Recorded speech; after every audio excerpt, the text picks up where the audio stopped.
Section 42 welcome. बाकी देखो, हम लोग का पुलिस एक्ट में सेक्शन कुछ बचा हुआ और एक रेगुलेशन क्लास बची, इसको हम लोग सीआरपीसी के साथ करेंगे, ठीक है। बीएनएसएस का करेंगे हम लोग, सेक्शन हम लोग सीआरपीसी का लिख लेंगे एग्जाम में। सेक्शन 42 बात करता है परिसीमा की, ठीक है, लिमिटेशन की। हाँ, एक सेकेंड।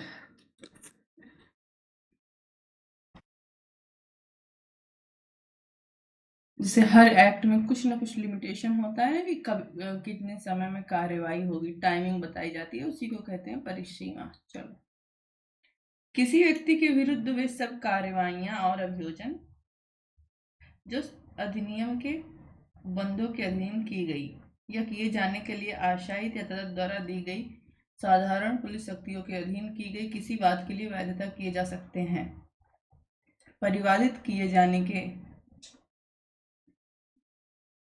परिवादित कार्य के किए जाने के पश्चात 30 मास के अंदर न कि अन्यथा आरंभ किए जाएंगे, और ऐसे वाद की और उसके हेतु की लिखित सूचना प्रतिवादी को या उस जिले में जहां पर ऐसा कार्य किया गया था जिला अधीक्षक या सहायक जिला अधीक्षक को वाद के आरंभ से कम 1 माह पूर्व दी जाएगी।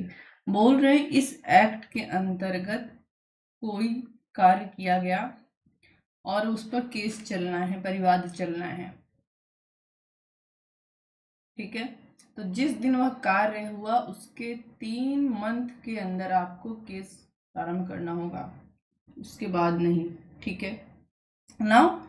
दूसरी बात क्या है, जब भी आप केस प्रारंभ करना, कोई भी कार्रवाई होने वाली है उसके 1 महीना पहले आप लिखित सूचना दोगे।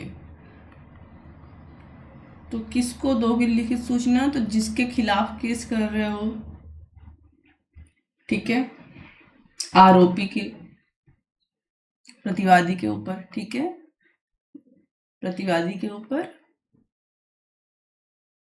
ओके। और अगर या प्रतिवादी को नहीं कर रहे हो तो किसको करोगे? तो यहाँ या लिखा हुआ देखो, सॉरी यहाँ पे तो यहाँ का पेन यहाँ नहीं चलेगा, ठीक। जिस जिले में वह कार्य किया गया था, जहाँ ऐसा कुछ कार्य हुआ होगा, पुलिस से संबंधित कार्य है, तो जो जिला अधीक्षक रहा होगा वहाँ का,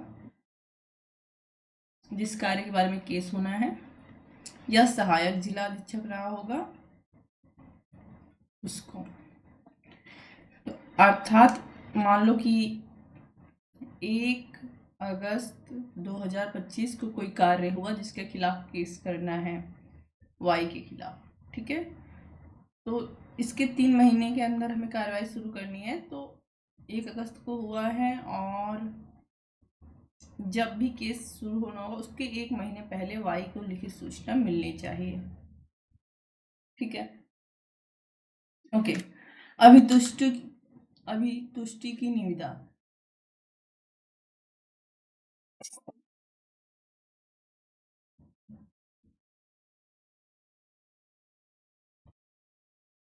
अभितुष्टि का सिद्धांत यह है, देखो हम बोल दे रहे हैं, पढ़ दे रहे हैं, ठीक है।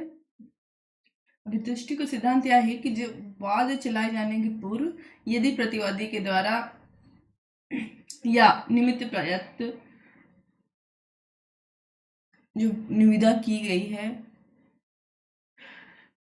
ये लिखा हुआ है, ठीक है, जो निविदा की गई है, या यदि ऐसे वाद के चलाए जाने के पश्चात धन की पर्याप्त राशि न्यायालय को संदाय कर दी गई है तो कोई परिवादी ऐसे किसी वाद में प्रत्युद्धरण राशि नहीं पाएगा, और चाहे किसी ऐसे वाद में परिवाद के पक्ष में डिक्री ली गई हो तो भी जब तक वह न्यायाधीश जिसके समक्ष विचारण हुआ या प्रमाणित कर दे कि कार्यवाही को उसका अनुमोदन प्राप्त है, ऐसे परिवादी को प्रतिवादी के विरुद्ध कोई खर्चा नहीं दिया जाएगा।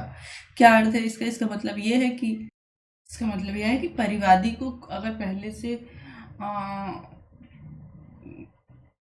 सिद्धांत अगर परिवादी को पहले से राशि प्रदान कर दी गई है ठीक है। तो इस सिद्धांत के अनुसार उसको अन्य कोई राशि प्रदान नहीं की जाएगी। ठीक है। हाँ, अगर उस ऑफिसर के ऊपर उसी कार्य के लिए पहले से आपराधिक अभियोजन हो चुका है तो कोई कार्रवाई नहीं होगी। चलो सेक्शन 45।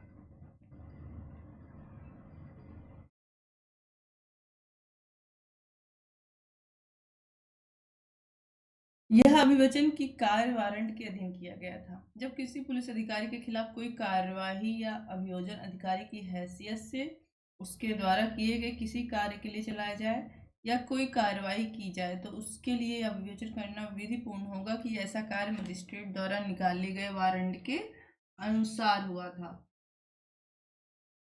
ऐसा अभिवचन उस कार्य का निर्देश देने वाला और ऐसे मजिस्ट्रेट द्वारा जिसका हस्ताक्षरित होना तात्पर्य है ऐसे वारंट पेश करके सिद्ध किया जाएगा वगैरह वगैरह। ठीक है। सेक्शन 43 क्या बोल रहा है? सेक्शन 43 सबसे पहली बात सेक्शन 43 बोल रहा है कि यदि अगर किसी पुलिस अधिकारी के विरुद्ध कोई कार्यवाही या अभियोजन उसकी हैसियत में उसके द्वारा किए गए किसी कार्य के लिए चलाया जाता है या कोई कार्यवाही की जाए जो अपनी प्रतिरक्षा या बचाव में या अभिवचन कर सकेगा कि उसने वह कार्य मजिस्ट्रेट द्वारा जारी वारंट के अनुसार किया था। ये सेक्शन बस इतनी सी बात बोलता है। एक बार फिर से हम बोल रहे हैं। मान लो किसी पुलिस ऑफिसर के खिलाफ कोई कार्यवाही इस एक्ट के अंतर्गत होती है। ठीक है। ओके। कि आपने क्या किया है, कोई कार्य विधि विरुद्ध किया है। ओके। और उस पुलिस ऑफिसर ने जब वो काम किया था तो ऐसे उस ऑफिसर को जो हैसियत है, जो अधिकार प्राप्त है उस अधिकार के अनुसार किया था। ठीक है। तो ये अभी अपने बचाव में जो अभिवचन करेगा, जो एक्सेप्टेंस मान लो, उसमें ये लिख सकेगा कि मैंने यह कार्य मजिस्ट्रेट के द्वारा जो वारंट निकाला गया था उसके अनुसरण में किया था, अपनी मर्जी से नहीं किया था। ठीक है। और यही नहीं, इसके आगे वाली बात बोलती है परंतु जो लिखा हुआ है। ठीक है।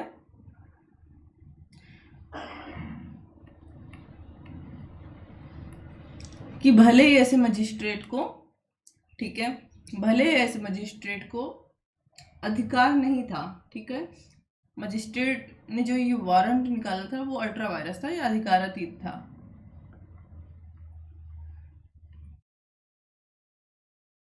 मजिस्ट्रेट ने जो ये वारंट निकाला था वो अधिकारातीत था। इससे जो है इस पुलिस ऑफिसर पर कोई प्रभाव नहीं पड़ेगा क्योंकि उसने क्या किया था, उस मजिस्ट्रेट के वारंट को फॉलो किया था। और सेक्शन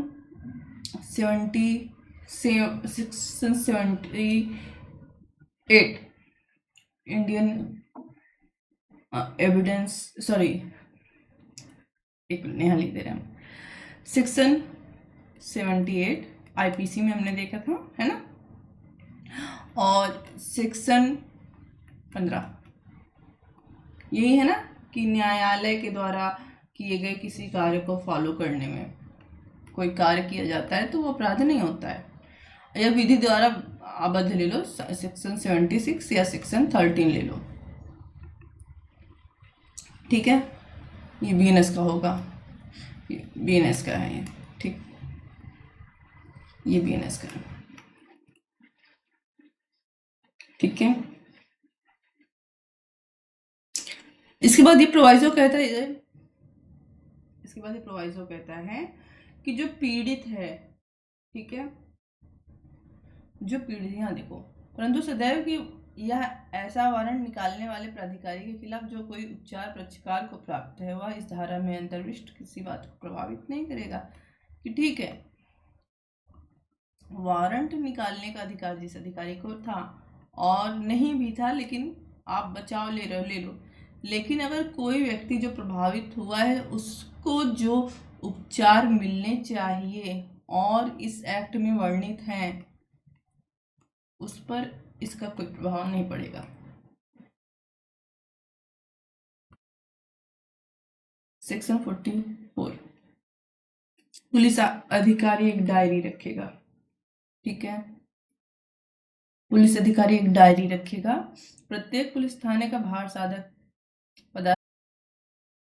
का यह कर्तव्य होगा कि वह ऐसे प्रारूप में जो राज्य सरकार समय समय पर विहित करे एक साधारण डायरी रखेगा और किए गए सब परिवादों और आरोपों को, गिरफ्तार किए गए सब व्यक्तियों के नामों को, परिवादियों के नामों को, उनके विरुद्ध आरोपित अपराधों को, उन आयुधों या संपत्तियों को जो उनके कब्जे से अन्यथा ली गई है और उन साक्ष्यों को इत्यादि चीजों को उसमें लिखेगा। जिले का मजिस्ट्रेट ऐसी डायरी को मंगवाने और निरीक्षण करने के लिए स्वतंत्र है। अब देखो, कोई पुलिस ऑफिसर कोई केस की जांच कर रहा है, ठीक है, तो अपने पास एक बुक रखता है, उस बुक को कहते हैं पुलिस डायरी। इसमें वो क्या क्या करता है कि उसने जो परिवाद हुआ है, जो केस उसके पास आए हैं, उसमें क्या आरोप लगा है, आरोपी का नाम क्या है, आरोपी से अगर उसने कोई छानबीन की है तो उसको अगर कोई सबूत मिला है अन्वेषण में, गिरफ्तार किए गए व्यक्ति का नाम क्या है, कोई सामान बरामद हुआ है इत्यादि का वर्णन, बहुत सारी चीजें हैं जो यहाँ पे इसमें लिखी हुई हैं, ठीक है, उस बुक में करेगा, ठीक है। और जो जिले का मजिस्ट्रेट होता है, जो जिले का मजिस्ट्रेट होगा उसको ये अधिकार होगा कि इस डायरी को मंगाकर उसका निरीक्षण कर सके कि हमको दिखाओ तुमने इस केस में क्या क्या किया, ठीक है।